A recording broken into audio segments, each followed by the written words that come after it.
Hello, ladies and gentlemen, and welcome to the UnCommon Sense podcast. I'm your host, Ryan Foltz, and in today's episode, I will be kind of going over some of the um, surprising election results from last week and why I think that things kind of turned out the way that they turned out, and why maybe it is a trend that we'll see going into midterms next year in 2022.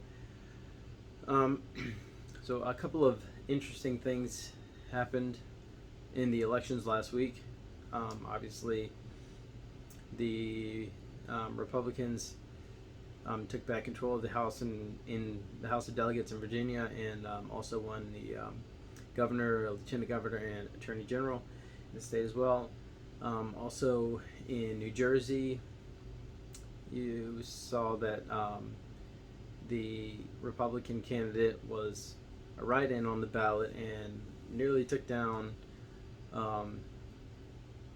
the Democrat. And New Jersey is not necessarily a very conservative state. They're usually a blue state. Also, in this article by Red State, they reported that first Republican was elected to Seattle in three decades, so 30 years. Seattle hasn't elected any Republicans, but a Republican got elected in. Let's see if it says what the position was.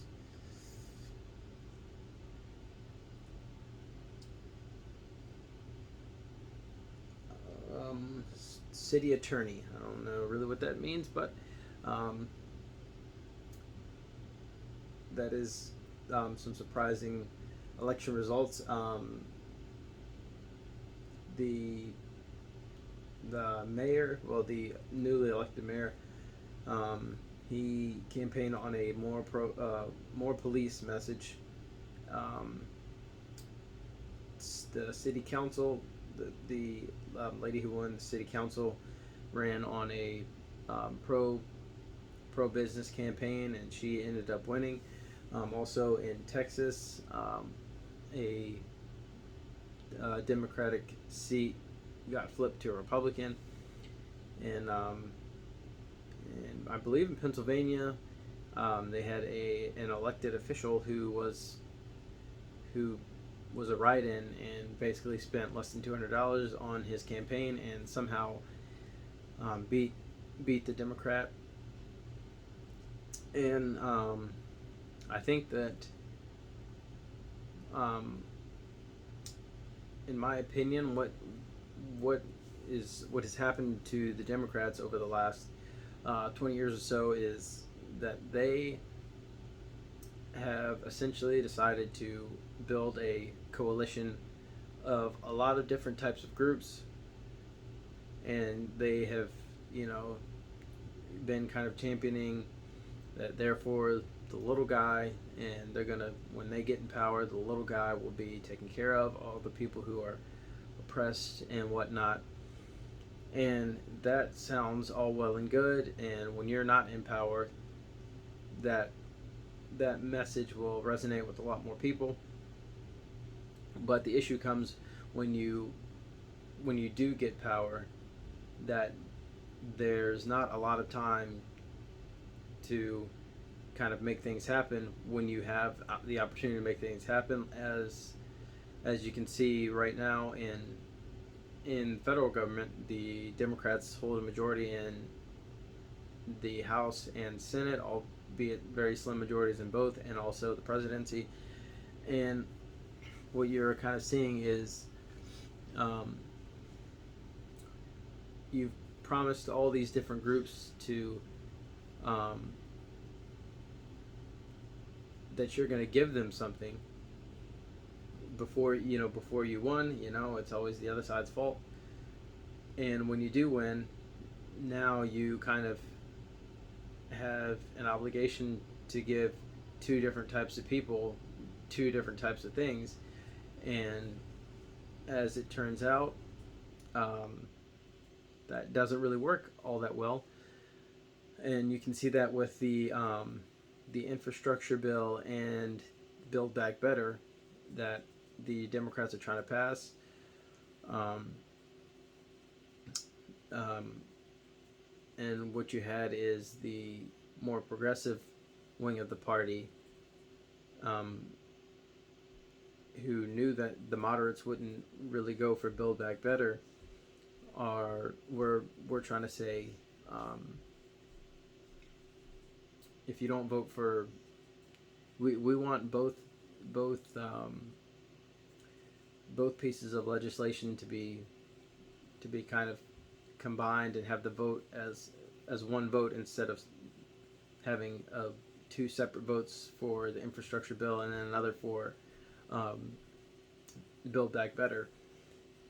And they said if it's not both, then we're not voting for it. We're not voting for the infrastructure bill because the moderates won't vote for Build Back Better. So it's either both or nothing. And that was kind of, I mean, that situation was the holdup because the moderates said we'll vote for the infrastructure, but we don't want Build Back Better. The White House said obviously that they wanted both, so the progressives were like, hey, we're with the White House on this, so why not vote on both? And Kirsten Sinema from Arizona and Joe Manchin from West Virginia we're pretty much kind of keeping the party at bay because they can't really afford to take that kind of heat because they are Joe Manchin is from West Virginia, so that's a pretty red state, so it's within his best interest to not be progressive because then come re-election time he'll lose to whoever the Republican is. And Kirsten Sinema is in a more purple state with a good bit of Republican and conservative voters, so she is also thinking about her constituency because if she goes progressive, she knows a lot of people in her state will not like that and will not vote for her. And so the progressives are really digging in their heels, and they really want to get this done, but they're not really thinking about, the moderates in the party who some of the more progressives come from more blue districts, and Democrats will pretty much not lose, so they can afford to be as radical as they want because there's no consequences. But there's other people in other states who are maybe not so fortunate to be able to vote with radical, life-changing types of legislation. So they are, both sides are standing firm. The infrastructure bill got put up for a vote multiple times, and multiple times it failed. And unfortunately,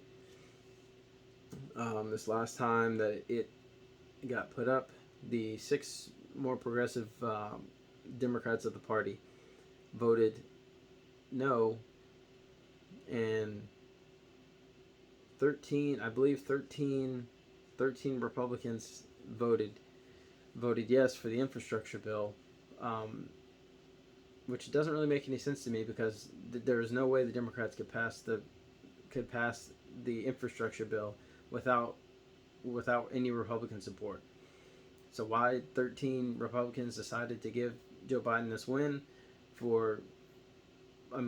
give his campaign a win? It's obviously not a win because it doesn't really do anything substantive for America as a whole.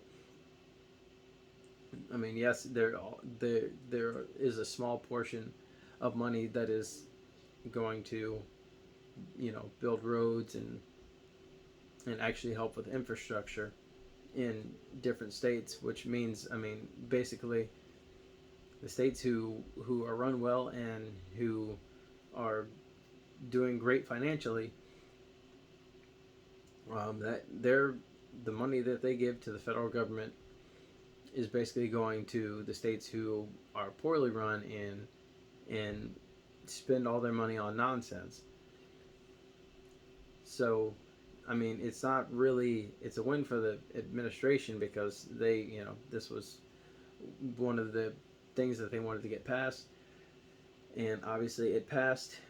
Of course, with bipartisan support is what the claim will be, but um, we could also argue it had um,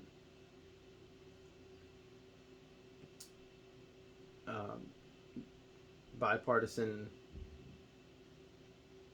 not support. I guess I don't know what word I'm looking for, but yeah, there's 13 Republicans who voted for it, but there's also 6 Democrats who voted against it. So it's not like it's you know true bipartisan support because a lot of the same Republicans who voted for this are the same Republicans voted who voted to impeach Donald Trump a second time.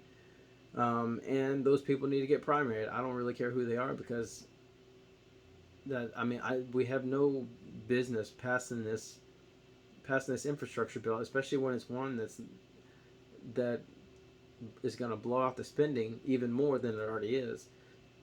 I don't really understand why we felt the need to do that on a piece of legislation that we don't want and we know is not good. Um, but with that being said, I think that uh, the momentum is definitely on the conservative side of the aisle, and I think that come 2022, hopefully we will see a lot of people kind of realizing that a lot of stuff going on right now is you know really not great, and they will vote like it. So that's going to be it for this video today, but I thank you guys for tuning in, and I'll see you guys on the next one.